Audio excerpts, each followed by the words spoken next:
প্রিয় কর্মরত এবং অবসরপ্রাপ্ত কর্মী বন্ধুরা, আমি শ্যামল কুমার মিত্র, সভাপতি confederation of state government employees.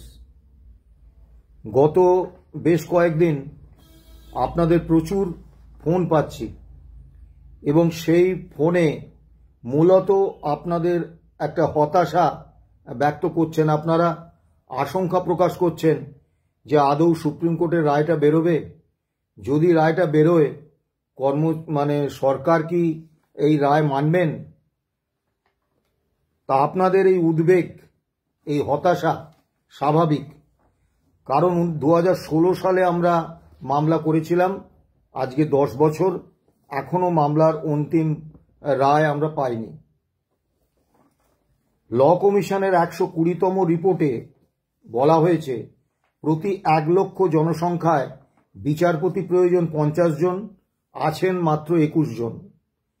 দেশে মামলা জমে আছে 5.5 কোটি, হাইকোর্টে 65 লক্ষ, সুপ্রিম কোর্টে 88,000।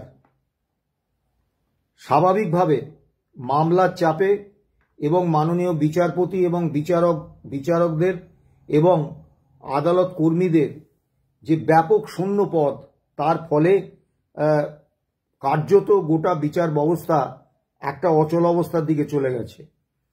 এবং 1993 সালে একটা সিনেমা হয়েছিল দামিনী, সেখানে সানি দেওয়ালের মুখে যে ডায়ালগ উঠে এসেছিল তারিখ পে তারিখ, এইটা শুধু আমাদের নয়, অসংখ্য মামলার ক্ষেত্রে এটা একটা বিধান হয়ে দাঁড়িয়েছে।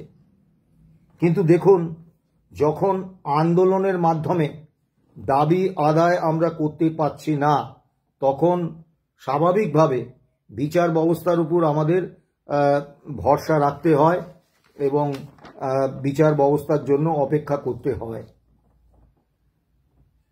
এই মামলা আমাদের কি দিয়েছে, এটা একটু আমাদের আগে ভেবে নেওয়া দরকার যে সত্যি কি এই মামলা আমাদের কিছু দিয়েছে এ পর্যন্ত। আপনারা একটু স্মৃতি রোমন্থন করুন। মহামান্য কলকাতা হাইকোর্টে অনারেবল জাস্টিস নিশিতা মাত্রে এবং honourable justice Tapabrata Chakraborty division বেঞ্চের চাপে 1/1/2018 থেকে আপনারা অতিরিক্ত 15% ডিএ পেয়েছেন। তারপরে জাস্টিস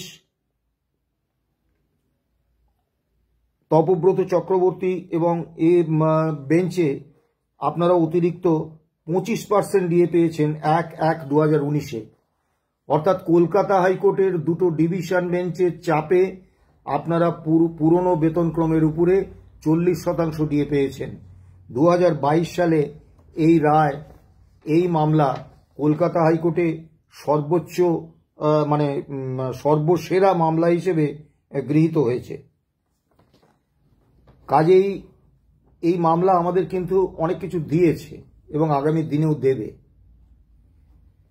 প্রথম কথা বলি, মামলার রায় কবে বেরোবে এ সম্পর্কে আমরা কোনো ভবিষ্যৎবাণী করতে পারি না, কারণ যেদিন এই 2 বিচারপতির বেঞ্চ বসবে এবং যদি সেই দিনের কজ লিস্টে বা সাপ্লিমেন্টারি কজ লিস্টে আমাদের এই মামলার, অর্থাৎ confederation of state government employees and others versus state of West Bengal and others, এই মামলার নাম থাকে, তাহলেই সেদিন রায় বেরোবে।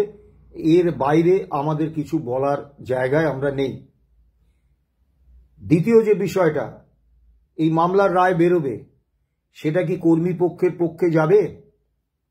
আমি কতগুলো তথ্য শুধু তুলে দেব, এবার আপনারা নিজেরা ঠিক করবেন এই মামলাটা কর্মী পক্ষের অনুকূলে রায় হবে না প্রতিকূলে রায় হবে।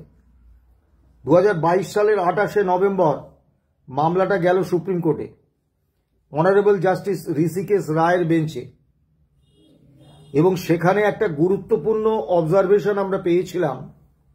মাননীয় বিচারপতিরা বলেছিলেন রাজ্য সরকারের আইনজীবীদের যে 2018 সালের 31শে আগস্ট কলকাতা হাইকোর্ট রায় দিয়েছে DA is a legally enforceable right of the employees. তার বিরুদ্ধে সুপ্রিম কোর্টে কোনো এসএলপি আপনারা দাখিল করেননি, সেই রায়কে চ্যালেঞ্জ করেননি। উল্টে সেই একই কলকাতা হাইকোর্টে আপনারা রিভিউ পিটিশন করার মধ্য দিয়ে সেই রায়কে লিগ্যালিটি দিয়ে দিয়েছেন। যে রায়কে বহু বছর আগে লিগ্যালিটি দিয়ে দিয়েছেন, সেই রায়ের বিরুদ্ধে আজকে এসএলপি কেন? এবং আমরা আমাদের যে 11 পাতার রিটেন সাবমিশন জমা করেছি সেখানেও কিন্তু আমরা অত্যন্ত স্পষ্টভাবে উল্লেখ করেছি 7 নম্বর পয়েন্টে that no SLP was preferred by the state and the findings of the judgments dated 31/08/2018 and 07/03/2019 became final and binding on the aforesaid issue. অর্থাৎ ডিএর প্রশ্নে গত 31/8/2018-তে কলকাতা হাইকোর্ট যে রায় দিয়েছেন, 7/3/2019-এ স্যাট যে রায় দিয়েছেন, এই দুটো রায়ের বিরুদ্ধে যেহেতু রাজ্য সরকার কোনো চ্যালেঞ্জ মামলা করেননি, তার বিরুদ্ধে রিভিউ পিটিশন করে রায় দুটোকে লিগ্যালিটি দিয়ে দিয়েছেন, কাজেই সেটি became final and binding on the aforesaid issue.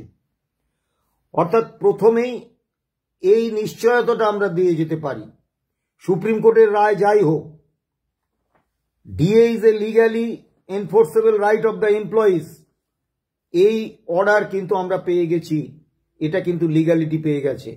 রায় যাই হোক, এর কোনো পরিবর্তন হচ্ছে না। এবারে আসুন, জাস্টিস ঋষিকেশ রায়, জাস্টিস দীনেশ মাহেশ্বরীর বেঞ্চে দিনের পর দিন এই মামলা উঠেছে, তারা শোনেননি।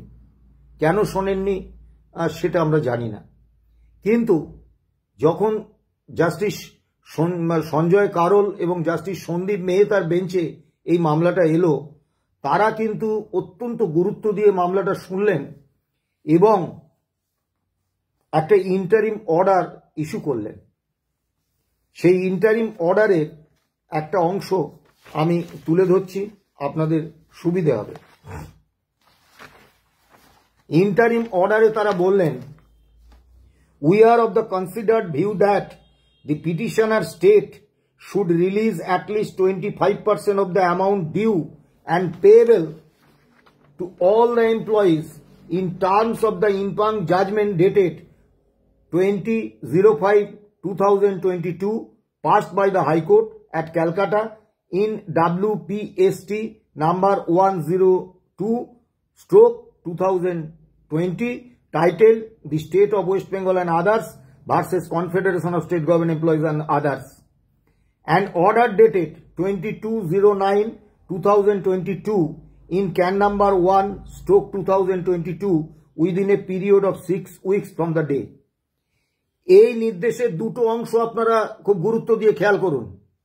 প্রথম অংশ হচ্ছে, এই নির্দেশটি কিন্তু সুপ্রিম কোর্ট নিজে দেননি, শুধুমাত্র কলকাতা হাইকোর্টের 2022 সালের 20 মে যে রায় হয়েছে এবং স্যাটে 2022/9/2022 যে রায় হয়েছে, সেই দুটো রায়ের প্রেক্ষিতে ওই 25% বকেয়া দিয়ে দেওয়ার কথা বলা হয়েছে।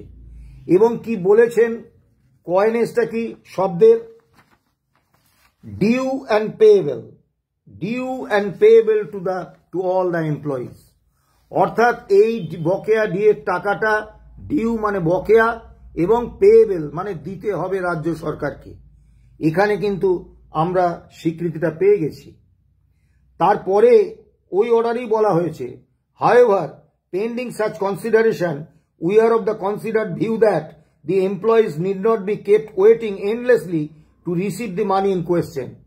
অর্থাৎ আদালতে মামলা বিচারাধীন, তারপরে টাকা নেই, এই সব গল্প বলে কিন্তু কর্মচারীদের প্রাপ্য অনির্দিষ্টকালের জন্য আটকে রাখা যাবে না। রাজ্য সরকার এই রায়টা মানেননি, 25% দিয়ে দেওয়ার নির্দেশ মানেননি। আমরা আদালত অবমাননার মামলা করেছি, সেটা এখনো পেন্ডিং।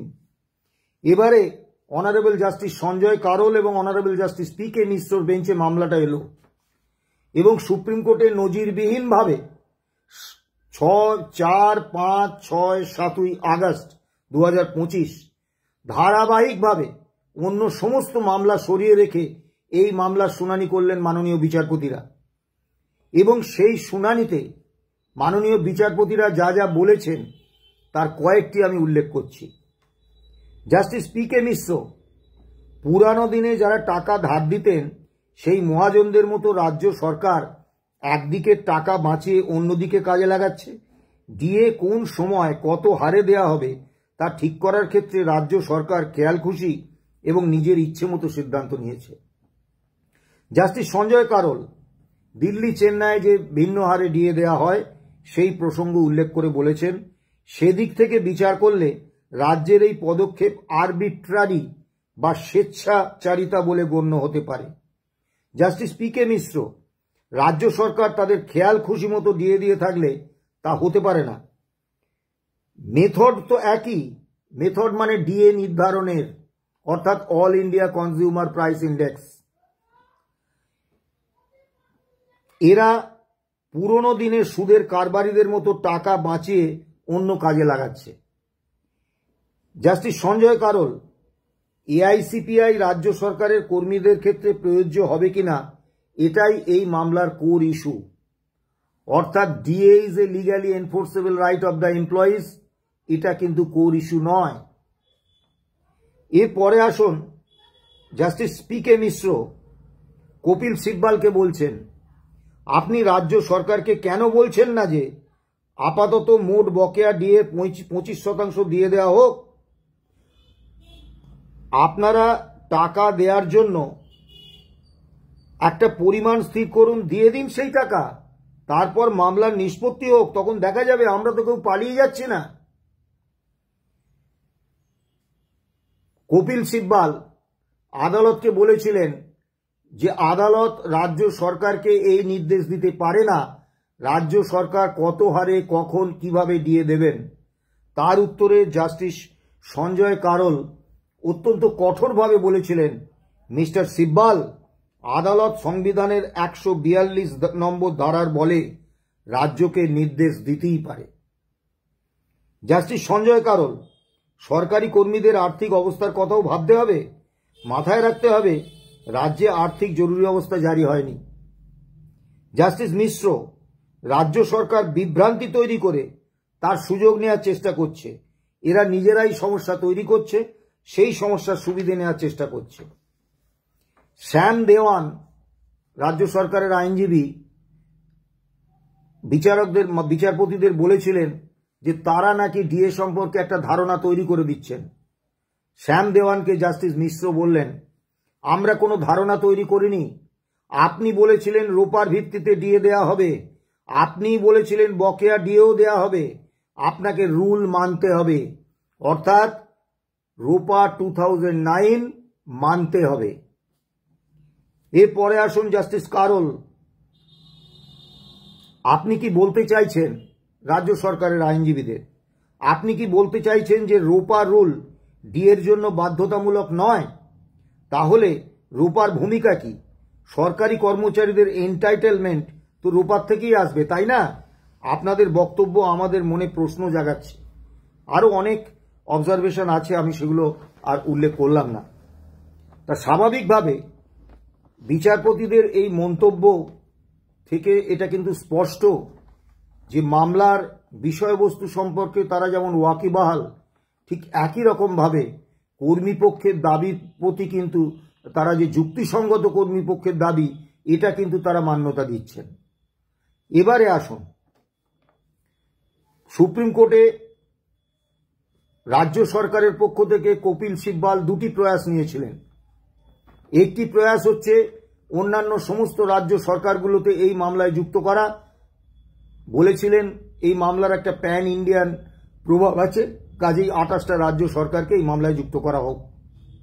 উদ্দেশ্য হচ্ছে যে 28টা রাজ্য সরকার এই মামলায় যুক্ত হলে আমাদের জীবৎকালে এই মামলা শেষ হবে না। মাননীয় বিচারপতিরা তৎক্ষণাৎ সেই বক্তব্য খারিজ করে দিয়েছেন। দ্বিতীয় একটি বিষয় কপিল সিব্বাল তুলেছিলেন, যখন স্যাটও জানতে চেয়েছিল, হাইকোর্টও বারবার জানতে চেয়েছিল এবং সুপ্রিম কোর্টও জানতে চেয়েছিল রাজ্য সরকারের কাছে যে আপনারা যদি অল ইন্ডিয়া কনজিউমার প্রাইস ইন্ডেক্সটা না মানেন তাহলে কিসের ভিত্তিতে আপনারা ডিএটা দিচ্ছেন, তার একটা ডকুমেন্ট আমাদের দিন। তারা দিতে পারেননি। কপিল সিব্বাল জি আদালতে বলেছিলেন যে দিল্লি এবং চেন্নাইয়ে কস্ট অফ লিভিংটা আলাদা, অনেক বেশি, সেই জন্য সেখানে বেশি হারে ডিএ দেওয়া হয়। এখন দিল্লি এবং চেন্নাইয়ে কস্ট অফ লিভিং বেশি ঠিকই, তা কস্ট অফ লিভিং যদি রাজ্য সরকারের ডিএ দেওয়ার পলিসি হয়, তাহলে পশ্চিমবাংলার যে 23টা জেলা, ধরুন পুরুলিয়া, বাঁকুড়া, উত্তর দিনাজপুর, দক্ষিণ দিনাজপুর, পশ্চিম মেদিনীপুর, পূর্ব মেদিনীপুর, বর্ধমান, হাওড়া, হুগলি থেকে শুরু করে কলকাতা, এই সমস্ত জায়গায় তো কস্ট অফ লিভিং এক নয়। তাহলে তারা কি সেই সমস্ত জায়গায় কস্ট অফ লিভিং অনুসারে ভিন্ন ভিন্ন হারে দিয়ে দেন? তা তো নয়। এবারে কাজেই রোপা 2009 যেটা সংবিধানের 309 নম্বর ধারা অনুসারে তৈরি হয়েছে, সেটা একটা কনস্টিটিউশনাল কমিটমেন্ট। সেই কমিটমেন্ট মানতে রাজ্য সরকার বাধ্য, এটা নিয়ে কোনো বিতর্ক, কোনো প্রশ্ন নেই, এবং আদালতের রায়ে এটা নিশ্চয়ই প্রতিফলিত হবে। দ্বিতীয় যে বিষয়টা অনেকেই যেটা বলছেন, জানতে চাইছেন যে তাই তো, আর বিশেষত অনেকে দুটো লেখার উল্লেখ করছেন। একটা হচ্ছে অভিরূপ সরকার, অর্থনীতিবিদ, তিনি আনন্দবাজার কাগজে একটা নিবন্ধ লিখেছিলেন মহার্ঘ ভাতা বনাম উন্নয়নের খরচ।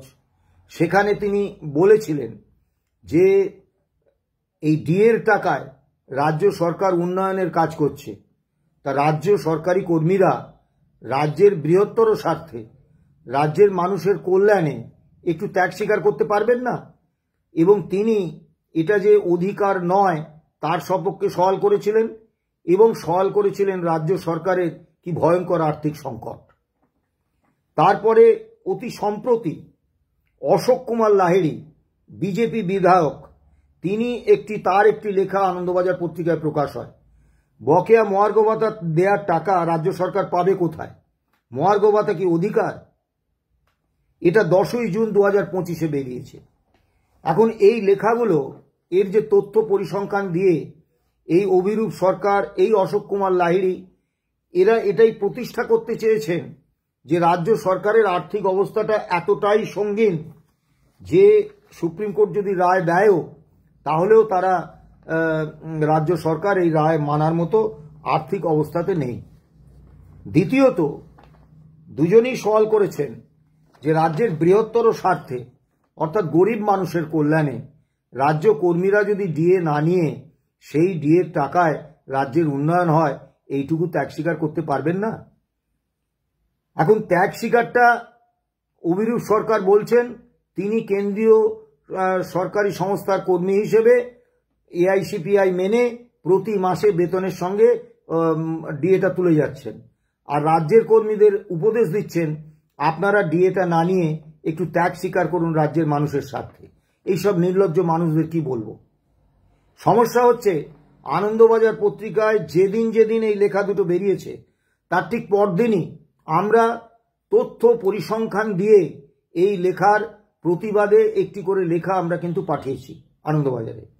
সেই আনন্দবাজার পত্রিকা সেটা প্রকাশ করেননি, যার ফলে একতরফাভাবে এই অভিরূপ সরকার, এই অশোক কুমার লাহিড়ী কর্মচারীদের মধ্যে একটা বিভ্রান্তি সৃষ্টির প্রয়াসে সফল হয়েছেন যে সত্যিই তো রাজ্য সরকারের তো টাকা নেই, দেবে কোত্থেকে। প্রথম কথা হচ্ছে স্যাট, হাইকোর্ট এবং সুপ্রিম কোর্ট, 3 জায়গাতেই অত্যন্ত স্পষ্টভাবে মাননীয় বিচারপতিরা বলে দিয়েছেন যে রাজ্য সরকারের আর্থিক সংকট, এটা কর্মচারীদের প্রাপ্য মেটানোর ক্ষেত্রে কোনো বাধা হতে পারে না। রাজ্য আর্থিক সংকটের বিষয়টা আদালত গ্রাহ্য কোনো কারণ নয় কর্মচারীদের অধিকার না দেওয়ার ক্ষেত্রে। কাজে এটা নিয়ে আলোচনা করার দরকার ছিল না।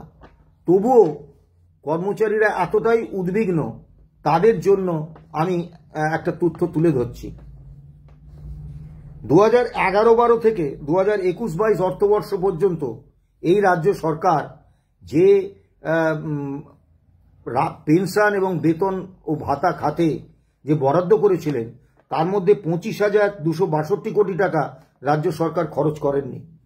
আবার এই খাতে কেন্দ্রীয় অর্থ কমিশনের দেয়া 9,000 কোটি টাকা রাজ্য সরকার খরচ করেননি। সব মিলিয়ে 34,262 কোটি টাকা রাজ্য সরকারের কোষে পড়ে আছে। কলকাতা হাইকোর্টে রাজ্য সরকার বলেছিলেন যে ওই রোপা 2009-এর বকেয়া দিয়ে দিতে রাজ্য সরকারের 23,000 কোটি টাকা খরচ হবে। সুপ্রিম কোর্টে তারা হিসেব দিয়েছেন 41,770 কোটি টাকা খরচা হবে।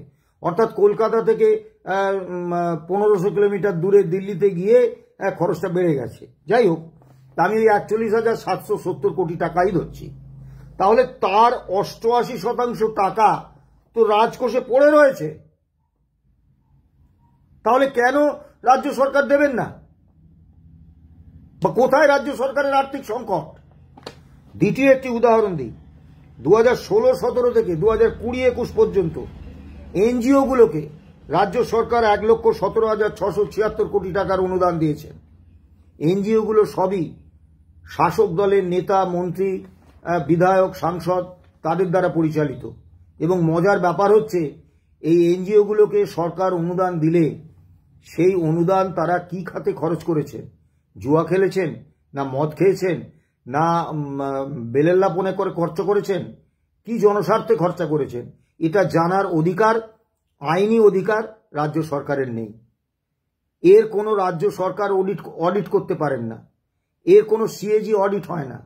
অর্থাৎ সোজা কথায় এই 1,17,676 কোটি টাকা রাজ্য সরকার শাসক দলের নেতা নেত্রীদের এনজিওর বকলমে তাদের পকেটে ঢুকিয়ে দিয়েছে। সেই সরকারের অর্থ নেই।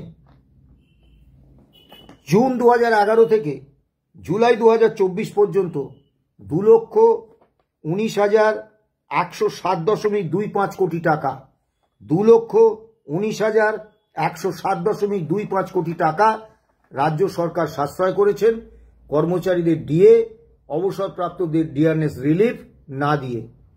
এবং এই অভিরূপ সরকার, এই ফিরহাদ হাকিম, এই মন্ত্রী, এই অশোক কুমার লাহিড়ী, এদের বক্তব্য হচ্ছে এই টাকাটা রাজ্য উন্নয়নের কাজে খরচ করেছে। এখন প্রথম প্রশ্ন হচ্ছে যে রাজ্য কর্মীদের ডিএর টাকাটা উন্নয়ন খাতে খরচ করার অধিকার রাজ্য সরকারকে কে দিয়েছে? 2 নম্বর হচ্ছে যে এই টাকায় যদি রাজ্যের উন্নয়ন হয়, তাহলে উন্নয়নের কৃতিত্বটা মাননীয় মুখ্যমন্ত্রী দাবি করছেন কেন? তিনি কেন বলছেন না যে রাজ্য কর্মীদের ডিএর টাকায় আমরা এই উন্নয়ন করছি? কাজেই আমরা এই মামলায় কর্মী পক্ষের জয় সম্পর্কে চূড়ান্ত আত্মবিশ্বাসী। একটা জিনিস মনে রাখবেন, যখন আমরা 2016 সালে মামলা করি তখন কিন্তু আমরা কোনো আইনজীবী পাইনি। কোনো আইনজীবী আমাদের মামলা নিতে রাজি হননি রাজরোষে পড়ার আতঙ্কে। স্যাটের একজন প্রখ্যাত আইনজীবী আমাদের দীর্ঘদিন ঘুরিয়েছিলেন। তারপর আমরা যখন তাকে চেপে ধরেছিলাম, তিনি আমাদের কাছে বলেছিলেন যে আমার উপর প্রচুর চাপ আছে, আমি ভাই মামলা নিতে পারবো না। তারপরে তিনি এই মামলায় সরকার পক্ষের হয়ে সওয়াল করেছিলেন। তখন আইএনটিইউসির রাজ্য শাখার প্রয়াত সভাপতি রমেন পাণ্ডের দ্বারস্থ হই আমরা। রমেন পাণ্ডে আমাদের সঙ্গে সর্দার আমজাদ আলীর যোগাযোগ করিয়ে দেন। সর্দার আমজাদ আলী, মাসুম আলী সর্দার, প্রবীর চ্যাটার্জি অসাধারণ মেধা, অভিজ্ঞতা, ধীশক্তি, পরিশ্রম এবং কর্মচারীদের প্রতি দরদের সংমিশ্রণে এমন একটা পিটিশন তৈরি করেছিলেন, যে পিটিশনটা কিন্তু আজ পর্যন্ত সেই পিটিশনের কোনো ফাঁক ফোকর খুঁজে রাজ্য সরকার, তাদের আইনজীবীরা কর্মী পক্ষের স্বার্থের দিকে আঘাত আনতে পারেননি। যে কোনো মামলায় অত্যন্ত গুরুত্বপূর্ণ হচ্ছে তার পিটিশনটা। তারপরেই আমরা মামলায় প্রয়াত অর্থ দপ্তরের প্রয়াত সহকর্মী স্বপনদের আইনজীবী হিসেবে বিকাশ রঞ্জন ভট্টাচার্যকে নিয়োগ করি। মামলায় আসেন বিকাশ রঞ্জন ভট্টাচার্য, ফিরদৌস শামীম, গোপা বিশ্বাস। আমাদের বলতে কোনো দ্বিধা নেই, সর্দার আমজাদ আলী, মাসুম আলী সর্দার, প্রবীর চ্যাটার্জি, বিকাশ রঞ্জন ভট্টাচার্য, ফিরদৌস শামীম, গোপা বিশ্বাস, এরা এই মামলাটা মক্কেল আইনজীবীর সম্পর্কে লড়েননি। একেবারে একটা ফ্যাসিস্ট সরকার শ্রমিক কর্মচারীদের বিরুদ্ধে একটা অবস্থান নিয়েছে, তার বিরুদ্ধে শ্রমিক কর্মচারীদের অধিকার পাইয়ে দেওয়ার একটা মিশন হিসেবে এই লড়াইটাকে নিয়েছেন, যার জন্য তারা অত্যন্ত আন্তরিকতার সঙ্গে এই মামলাটা লড়েছেন। যে কারণে আপনি দেখবেন যে মহামান্য সুপ্রিম কোর্টে যখন বিকাশ রঞ্জন ভট্টাচার্য বলতে উঠছেন, জাস্টিস সঞ্জয় কারোল বলছেন যে mister Bhattacharya, it is your baby, you know better, we are with your baby. এবং সুপ্রিম কোর্টে আমাদের আইনজীবী, সিনিয়র আইনজীবী রহিব রহুম, advocate on record Shekhar Kumar এবং আরেকজন আইনজীবী আলী রহিম, তারাও কিন্তু আন্তরিকভাবে প্রয়াস করেছেন এই মামলায় জয় ছিনিয়ে আনার জন্য। এবং আরও আনন্দের কথা, অন্য একাধিক সংগঠনের আইনজীবী PS পাটোয়ালিয়া, এই সুপ্রিম কোর্টে এই মামলায় যে দুজন সিনিয়র আইনজীবী প্রথম থেকে শেষ দিন পর্যন্ত প্রতিটা শুনানিতে ছিলেন, তাদের একজন সুপ্রিম কোর্টের সিনিয়র আইনজীবী রহিব রহুম এবং আরেকজন বিকাশ রঞ্জন ভট্টাচার্য। মাত্র 3 দিন উনি অনলাইনে ছিলেন কলকাতা থেকে শারীরিক অসুস্থতার কারণে। কাজে প্রতিটা শুনানিতে সুপ্রিম কোর্টের এই দুই সিনিয়র আইনজীবী রহিব রহুম এবং বিকাশ রঞ্জন ভট্টাচার্য হাজির ছিলেন। পরবর্তীকালে মামলায় PS পাটোয়ালিয়ার মতো সিনিয়র আইনজীবী আসেন, করুণা নন্দীর মতো আইনজীবী তার পরবর্তীকালে আসেন এবং অন্তত 2 দিন গোপাল সুব্রমণিয়ামজি তারা এই মামলায় সওয়াল করেছেন। এবং আমাদের সব থেকে ভরসার জায়গা যেটা, এই যে আইনজীবীরা, এরা কিন্তু সুপ্রিম কোর্টের এজলাসের মধ্যে একটা ফ্লোর কোঅর্ডিনেশন বজায় রেখে একে অপরের সহযোগিতায় এই মামলাটায় কর্মীপক্ষের পক্ষে এমনভাবে যুক্তি সাজিয়েছেন যে রাজ্য সরকারের আইনজীবীরা সেই যুক্তি খণ্ডন করতে পারেননি। মাননীয় বিচারপতিরা প্রকাশ্যেই সেই যুক্তি মেনে নিয়েছেন। এবং কোঅর্ডিনেশনটা এতটাই সুন্দর ছিল, আপনারা যারা লাইভ স্ট্রিমিং দেখেছেন তারা লক্ষ্য করেছেন নিশ্চয়ই যে লাইভ স্ট্রিমিংয়ে যখন PS পাটোয়ালিয়া বলছেন তখন আমাদের আইনজীবী ফিরদৌস শামীম তাকে সহযোগিতা করছেন।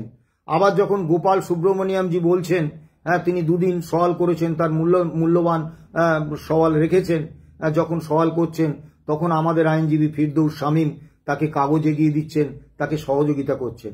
এরকম একটা সহযোগিতার বাতাবরণে সুপ্রিম কোর্টের লড়াইটা আমরা লড়েছি। এই মামলায় জয় নিয়ে আমাদের কোনো দ্বিধা দ্বন্দ্ব নেই। এবং যারা ভাবছেন রাজ্য সরকার এই রায়টা মানবে না, যে রায় হবে, তারা একটা উদাহরণ তাদের জন্য দিই। SSC মামলায় 25,753 জনের চাকরি বাতিলের রায় হয়েছিল 3রা এপ্রিল 2025 12:30টার সময়।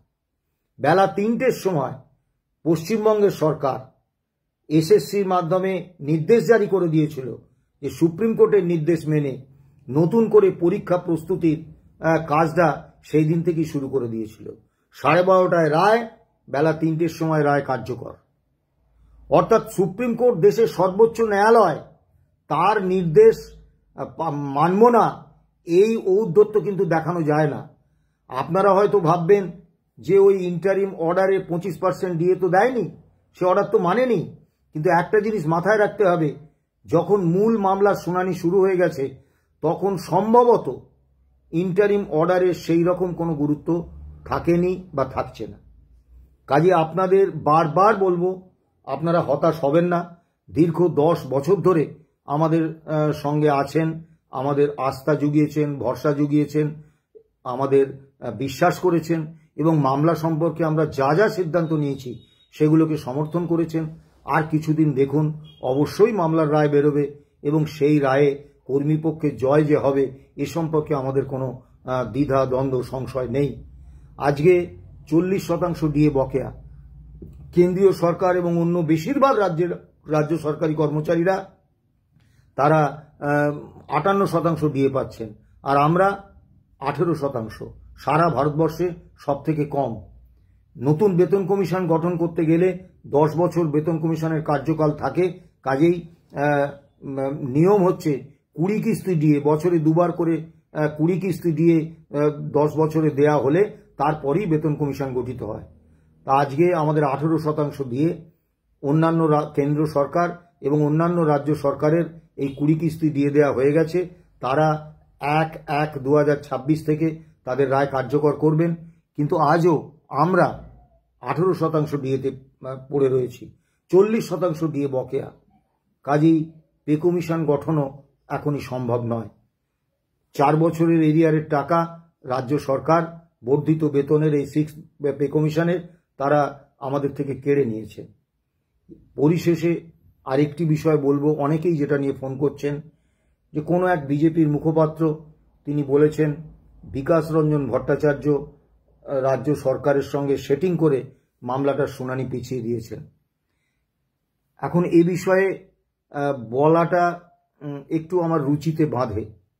ওই বিজেপি মুখপাত্র আদৌ সুপ্রিম কোর্টের বিচার প্রক্রিয়া সম্পর্কে, সুপ্রিম কোর্টের অবস্থা সম্পর্কে কিছু জানেন বলে আমার মনে হয় না। বিকাশ রঞ্জন ভট্টাচার্য এই মামলায় এতটাই গুরুত্বপূর্ণ অবদান রেখেছেন যে তার সম্পর্কে যখন এই ধরনের কথা বলা হয় তখন বক্তার রুচি, তার উদ্দেশ্য নিয়ে প্রশ্ন জাগে। বিকাশ রঞ্জন ভট্টাচার্য, ফিরদৌস, শামীম, এই ধরনের আইনজীবীরা তারা কিন্তু রাজ্য সরকারের একটার পর একটা দুর্নীতি প্রকাশ্যে এনেছেন এবং সেই দুর্নীতির সিবিআই, ইডি তদন্তের আদেশ করিয়েছেন এবং সেখান থেকেই কিন্তু বিরোধী দলগুলো রসদ পেয়েছে এই সরকারের বিরুদ্ধে টিভিতে, ইউটিউব চ্যানেলে বড় বড় বক্তৃতা করার। কাজে এরকমটা ভাবার কোনো কারণ নেই যে বিকাশ রঞ্জন ভট্টাচার্য রাজ্য সরকারের সঙ্গে সেটিং করে মামলার শুনানি পিছিয়ে দিয়েছেন, এইটা মানুষের কাছে বিশ্বাসযোগ্য হিসেবে হাজির করা যাবে। আমাদের বলতে কোনো দ্বিধা নেই, সর্দার আমজাদ আলী, বিকাশ রঞ্জন ভট্টাচার্যের মতো আইনজীবীরা আমাদের মামলা নিয়েছেন, আমরা কৃতার্থ এবং তাদেরকে, তাদের রাজনৈতিক পরিচয়, তাদের রাজনৈতিক কাজকর্ম সেগুলো ভিন্ন বিষয়, কিন্তু আইনজীবী হিসেবে এই মামলায় কর্মীপক্ষের জয় ছিনিয়ে আনতে তারা যে অবদান রেখেছেন সেই অবদানের কোনো তুলনা হয় না, সেই অবদানের জন্য কোনো কৃতজ্ঞতাই যথেষ্ট নয়। আপনারা ভালো থাকবেন, সুস্থ থাকবেন, নমস্কার। হতাশ হবেন না, জয় আমাদের হবেই।